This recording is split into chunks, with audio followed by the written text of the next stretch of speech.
Share holders fund. Share holder fund में जो पहला सब हेड है उसमें शेयर कैपिटल का सबसे पहले जो प्लेस है वो है शेयर कैपिटल का। शेयर कैपिटल के बारे में एक्सप्लेनेशन कल की क्लास में हमारा काफी ज्यादा हो चुका है, फिर भी ब्रीफली समझ लें कि शेयर कैपिटल में वो अमाउंट आप शो करते हैं जो शेयर्स, चाहे वो इक्विटी हो या प्रेफरेंस शेयर्स हो, उनसे जो अमाउंट आपको रिसीव हो जाता है उसे आप कहाँ शेयर कैपिटल में शो करते हैं। एग्जैक्टली जो अमाउंट आपको शेयर्स और दोनों ही टाइप के शेयर्स को इशू करने से रिसीव हो रहा है, चाहे वो इक्विटी हो या प्रेफरेंस हो, उन सब का टोटल अमाउंट आप शेयर कैपिटल में शो करते हैं। लेकिन इसका डिस्क्रिप्शन, इसका एक बहुत लंबा डिस्क्रिप्शन है जिसे आप कहाँ शो करेंगे, नोट्स टू अकाउंट में। यानी नोट्स टू अकाउंट जब आप प्रिपेयर करेंगे तो आपको ये बताना पड़ेगा कि एक कंपनी की ऑथराइज कैपिटल कितनी है, फिर उसके बाद कंपनी ने कितने शेयर्स पब्लिक में इश्यू किए हैं, that means what is the amount of issued capital. Issued capital का वो पार्ट जो पब्लिक सब्सक्राइब कर दे, means the part of issued capital which is subscribed by the public, that is called subscribed capital. तो subscribed capital कितनी है? Subscribed capital को भी दो पार्ट्स में डिवाइड कर दिया जाता है, subscribed and fully paid up and subscribed but not fully paid up. Subscribe का वो पार्ट जो जिन पर पूरी फेस वैल्यू हमें रिसीव हो जाती है, जितनी हमने कॉल की है उतना पूरा अमाउंट हमें रिसीव हो जाता है, तो वो subscribed and fully paid up की कैटेगरी में आता है। और जिन शेयर्स पर अगर कॉल्स इन एरियर है या जिन शेयर्स को कंपनी फॉरफिट कर लेती है, उन शेयर्स का अमाउंट है वो कहाँ शो करती है, subscribe but not fully paid up category में। फॉरफिटेड है शेयर्स तो उनको फॉरफिटेड अमाउंट को बाद में ऐड कर दिया जाता है, रीइश्यूड अमाउंट को भी आगे शो किया जाता है ऐड करके। तो ये टोटल जो होगा आपका एंड में जो टोटल निकल के आएगा वो शेयर कैपिटल के अमाउंट से क्या होना चाहिए, मैच होना चाहिए। तभी इसका मतलब है कि आपने जो नोट्स में डिस्क्रिप्शन दिया है वो बिल्कुल ठीक है और वो आपकी शेयर कैपिटल के अमाउंट से क्या हो रहा है, मैच हो रहा है। ये तो आपकी शेयर कैपिटल है। दूसरा जो सब पार्ट है या जिसे कह सकते हैं सब हेड है वो है रिजर्व्स एंड सरप्लस। तो आप सभी को पता है कि हर एक कंपनी रिजर्व क्रिएट करती है और कंपनीज एक्ट 2013 ने कुछ रिजर्व मैंडेटरी भी की है कि every company has to make these reserve mandatorily, मतलब उनको बनाने ही बनाने। अगर प्रॉफिट होगा तो पहले रिजर्व बनाएगी तब जाकर शेयर होल्डर्स को उनका डिविडेंड मिलेगा।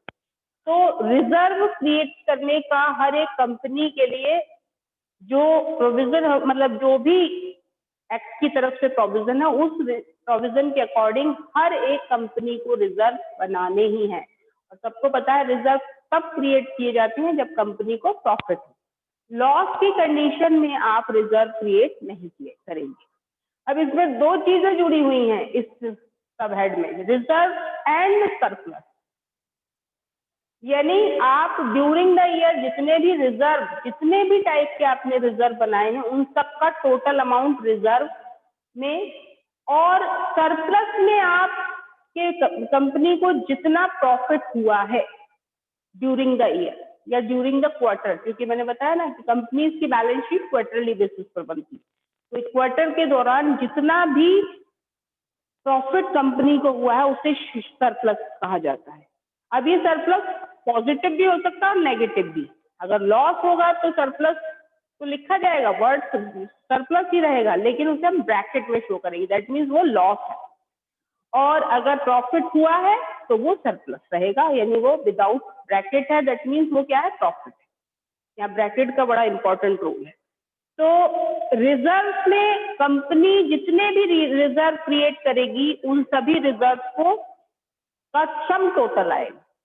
अब हमें ये कैसे पता चलेगा कि इसमें से जनरल रिजर्व कौन से हैं और स्पेसिफिक रिजर्व कौन से हैं, और स्पेसिफिक रिजर्व भी किस किस आइटम के लिए या किस चीज के लिए बनाए गए हैं।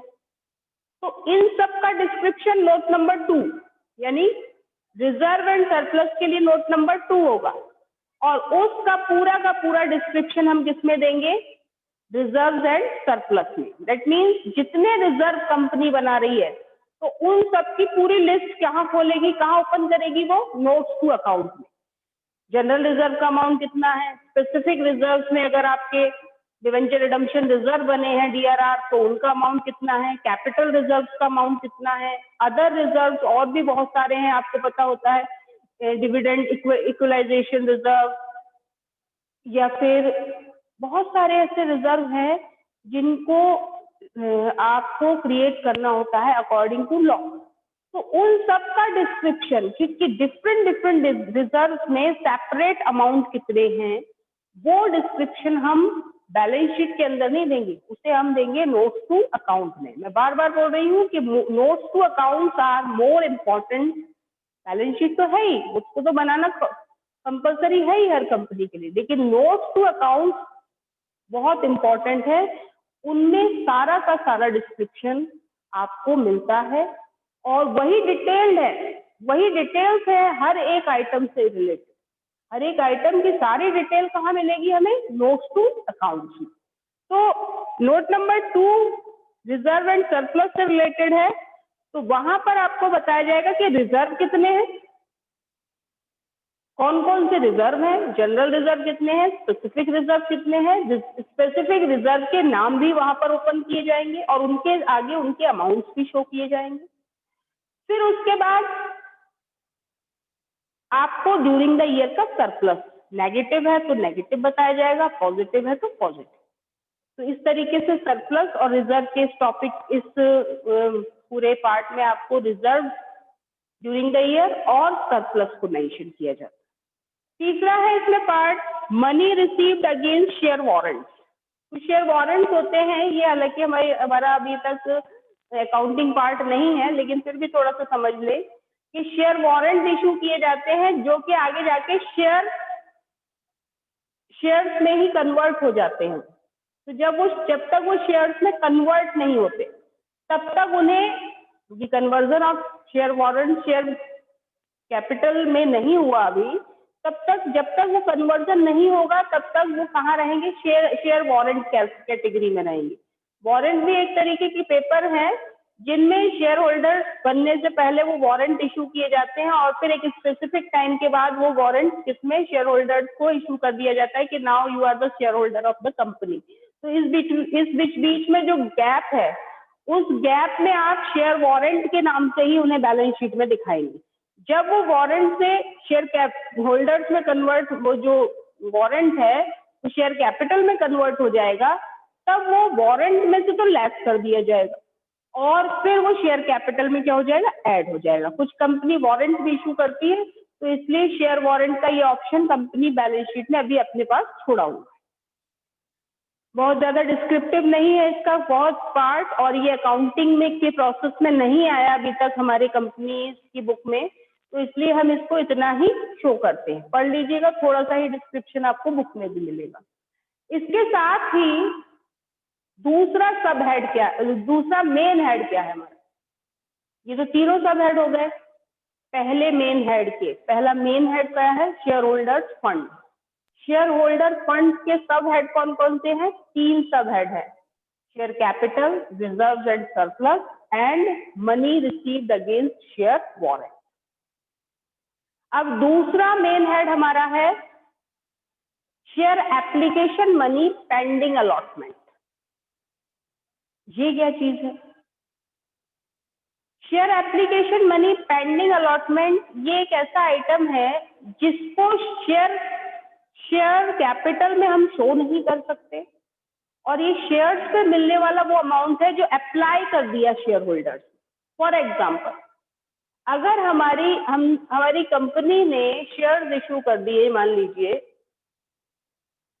जुलाई में, ठीक है, जुलाई अगस्त सितंबर आते आते एप्लीकेशन प्रोसेस हो रहा है, ठीक है, अप्लाई कर रहे हैं लोग एप्लीकेशन या जुलाई या अगस्त में, यानी सेकेंड क्वार्टर हमारा कब होगा? सितंबर में बैलेंस शीट बनेगी। फर्स्ट क्वार्टर की तो बन चुकी होगी जून में, तो जुलाई अगस्त सितंबर सेकेंड क्वार्टर है और हमारी बैलेंस शीट बनेगी सितंबर में। लेकिन हमने शेयर्स इशू किए हैं जुलाई या अगस्त में, तो अभी वो प्रोसेस कंप्लीट नहीं हो पाया क्योंकि इशू किया तो टाइम दिया, फिर एप्लीकेशन आती है, उसके बाद अलॉटमेंट की एक डेट फिक्स होती है कि इतने टाइम बाद हम इस टाइम पर हर एक कंपनी अपने इंटरनल बेसिस पर अलॉटमेंट की डेट शेयर होल्डर्स को बता देती है, शेयर एप्लीकेंट्स को बता देती है कि इस डेट में शेयर्स अलॉट किए जाएंगे।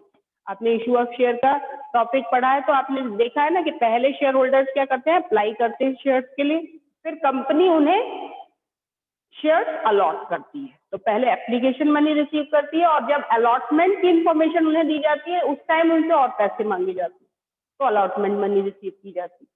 लेकिन अलॉटमेंट अभी हुआ नहीं, उससे पहले ही बीच में हमारी बैलेंस शीट बन गई, यानी शेयर्स पर एप्लीकेशन मनी तो रिसीव हो गई, लेकिन अभी हमें ये नहीं पता कि हम इन शेयर होल्डर्स को अलॉट कब करने वाले हैं, यानी शेयर्स का अलॉटमेंट होगा, बैलेंस शीट बनने की डेट आ गई लेकिन अलॉटमेंट प्रोसेस अभी पेंडिंग है, खत्म हुआ नहीं।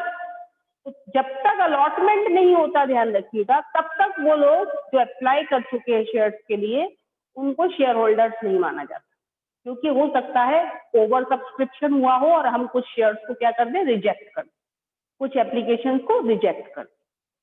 तो ऐसी कंडीशन में हर एक एप्लीकेंट को शेयर होल्डर नहीं मान सकते, तो इसलिए शेयर कैपिटल कैटेगरी में उनको इंक्लूड नहीं कर सकते, क्योंकि एप्लीकेशन मनी तो उन्होंने दी होगी और एप्लीकेशन मनी जब उन्होंने दी होगी तो वो हमारी शेयर कैपिटल में इंक्लूड नहीं होगी।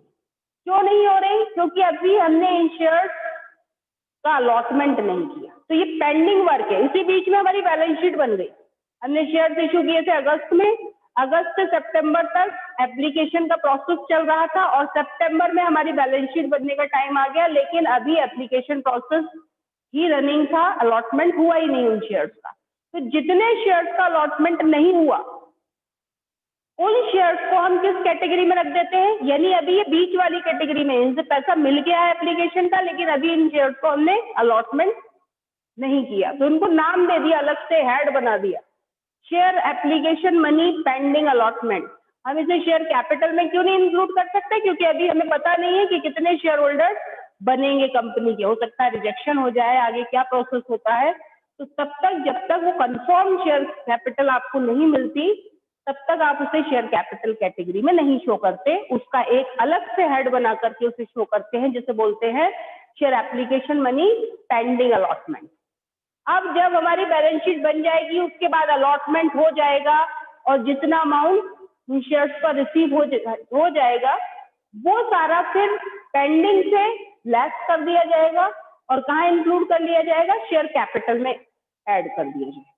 तो ये हेड बैलेंस शीट में रहते हैं, कई बार इनमें अमाउंट होता है, कई बार अमाउंट जीरो रहता है, लेकिन हेड आपको एज इट इज बनानी है क्योंकि ये फॉर्मेटिव है। मैंने कल भी बोला था आपको कि बैलेंस शीट फॉर्मेटिव है, तो फॉर्मेट में आप चाहकर भी कोई चेंज नहीं कर सकते। कई बार ऐसा होता है कि नेक्स्ट बैलेंस शीट में पेंडिंग में कोई अमाउंट ही ना हो लेकिन आपको वहां डैश करना पड़ेगा, लेकिन आपको फॉर्मेट में वो पेंडिंग अलॉटमेंट का जो वो है कॉलम दिया हुआ है, सॉरी कॉलम कह रही हूँ, जो आइटम गिवन है जहां पर उसका प्लेस है वहीं पर शो करना पड़ेगा। ऐसा नहीं है कि जी ये तो है ही नहीं, चलो इसे बैलेंस शीट से हटा देते हैं, नहीं, जीरो भी अमाउंट है डैश कर दो लेकिन आपको लिखना पड़ेगा।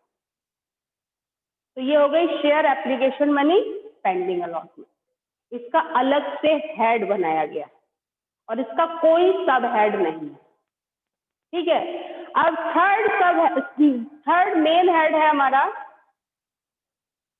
नॉन करेंट क्या बोरोइंग या नॉन करेंट बोरोइंग की नॉन करेंट लाइबिलिटीज, नेम भी स्पेसिफिक है, ध्यान रखिएगा। आप इसमें बोरोइंग वर्ड नहीं यूज करेंगे, इसमें क्या यूज करेंगे, नॉन करेंट लाइबिलिटीज, थर्ड जो मेन हेड है।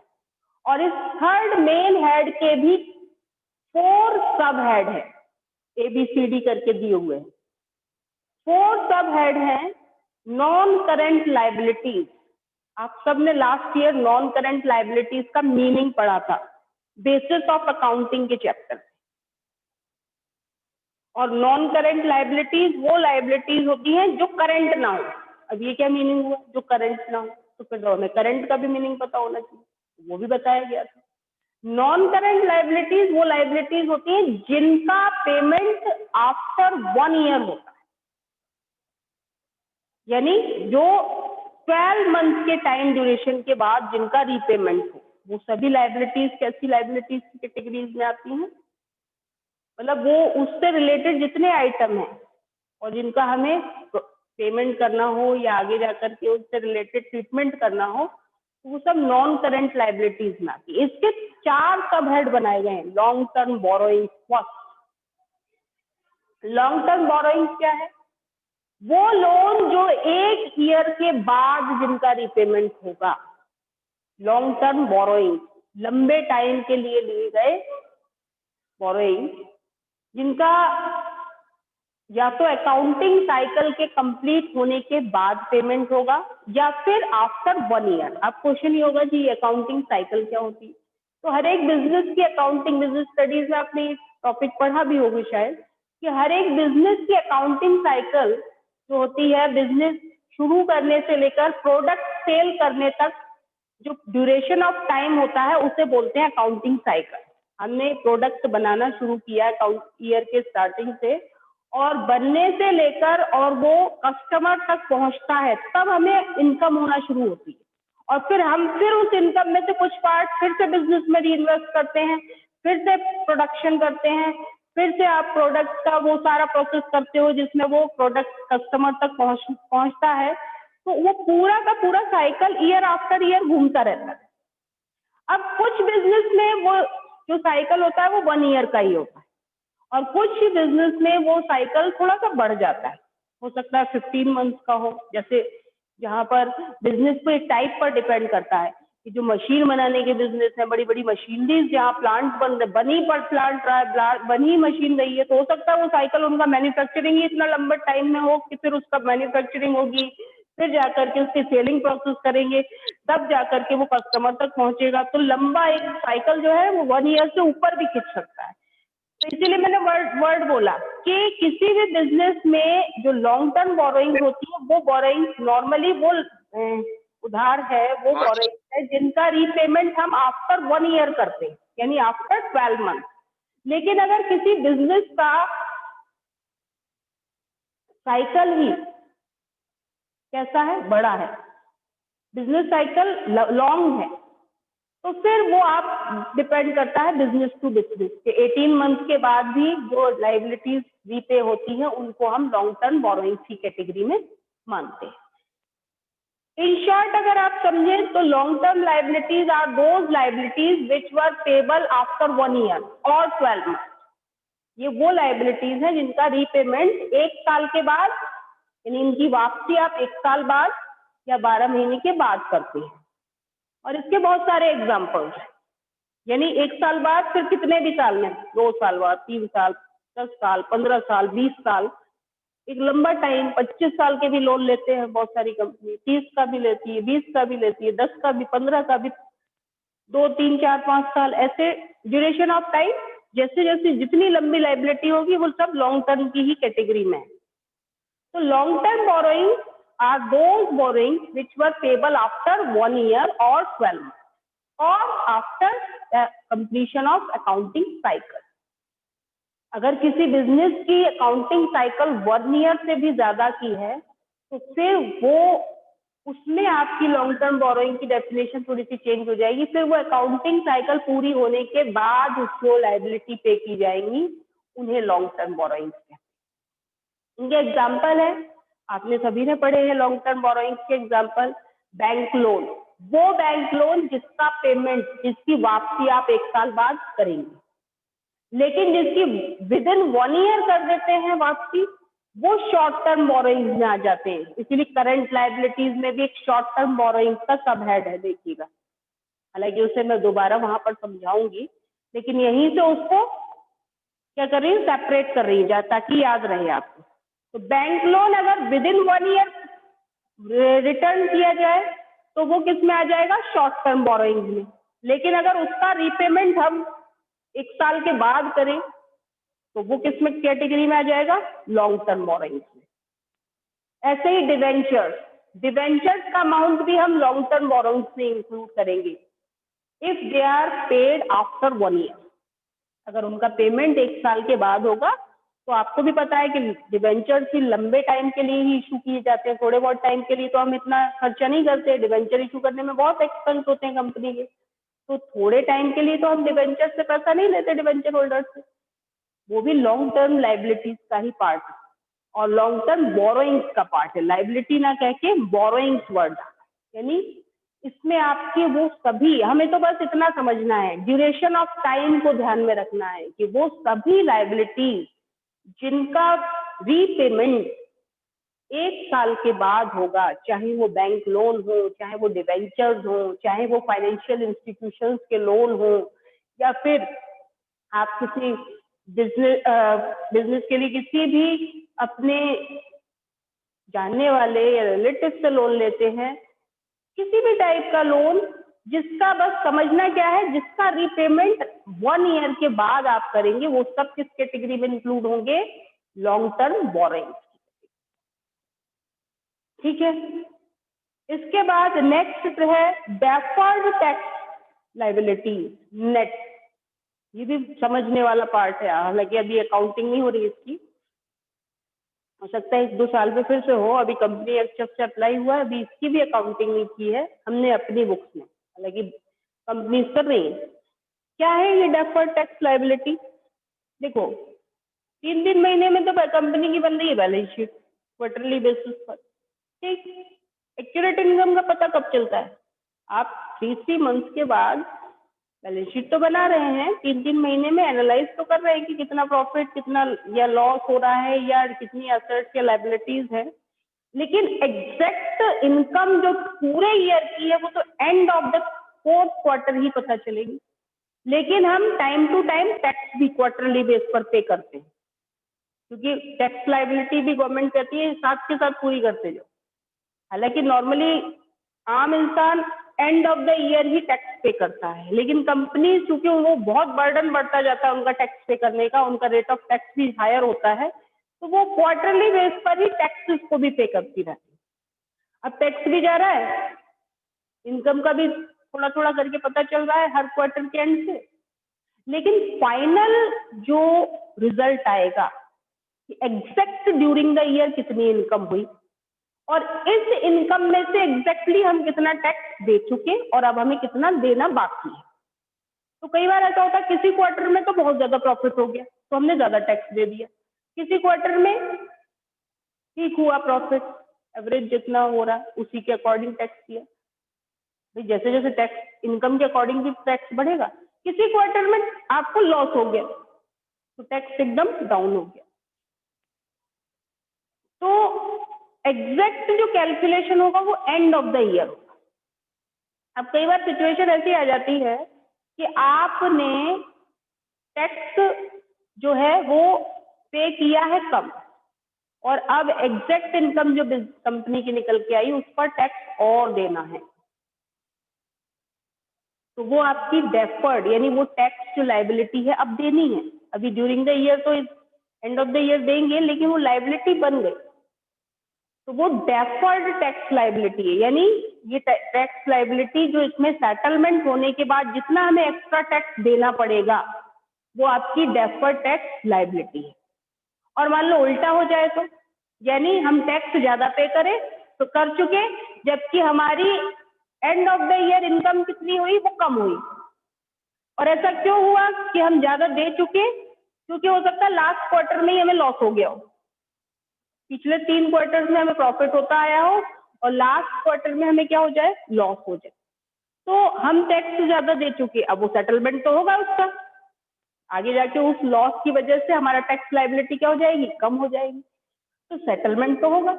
तो वही टैक्स जो आप एक्स्ट्रा दे चुके हो वो आपका वापस रिफंड होके आएगा, income tax department extra tax को वापस करेगा, लेकिन फ्यूचर में करेगा ना, तो वो आपको मिलेगा फ्यूचर में, तो वो क्या हो जाएगी, आपकी डेफर्ड टैक्स एसेट बन जाएगी।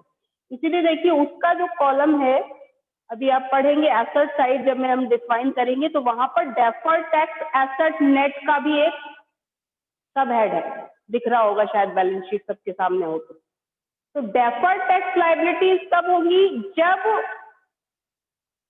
जो टैक्स है वो ज्यादा देना पड़े फ्यूचर में और उसका ड्यूरिंग द ईयर पेमेंट कम हुआ। और डेफर्ड टैक्स एसेट कब बन जाएगा, जब टैक्स पे ज्यादा कर दिया हो और इनकम कम रह गई। तो इस तरीके से डेफर्ड टैक्स एसेट और डेफर्ड टैक्स लायबिलिटी समझ लीजिए। अकाउंटिंग ट्रीटमेंट इसको आपको पूरी बुक में कहीं नहीं मिलेगा, लेकिन पता होना चाहिए कि ये दोनों आइटम है क्या। ठीक है, तो ये मैंने दोनों आपको यही बता दी। जब दोबारा आएगा तो वहां पर आपको ये डिफरेंस समझ आ जाएगा कि एसेट कब बन जाता है, जब टैक्स ज्यादा पे कर दिया जाए और उसका रिफंड आना हो, क्योंकि हमारी इनकम कम रह गई लास्ट क्वार्टर में जाते जाते। तो फिर सेटलमेंट हुआ तो पता चला कि टैक्स ज्यादा दे दिया और इनकम रह गई कम। और डेफर्ड टैक्स लायबिलिटी कब बनी कि इनकम ज्यादा हो गई और टैक्स कम पे किया ड्यूरिंग द ईयर, तो अब हमें वो देना पड़ेगा, तो वो डेफर्ड टैक्स लायबिलिटी। इस तरीके से ये सारे आइटम जो अभी तक मैंने बताए, इनमें अगर आपका कोई डाउट हो तो पूछ लें, क्योंकि नेक्स्ट क्लास इसके तुरंत बाद ही स्टार्ट होगी।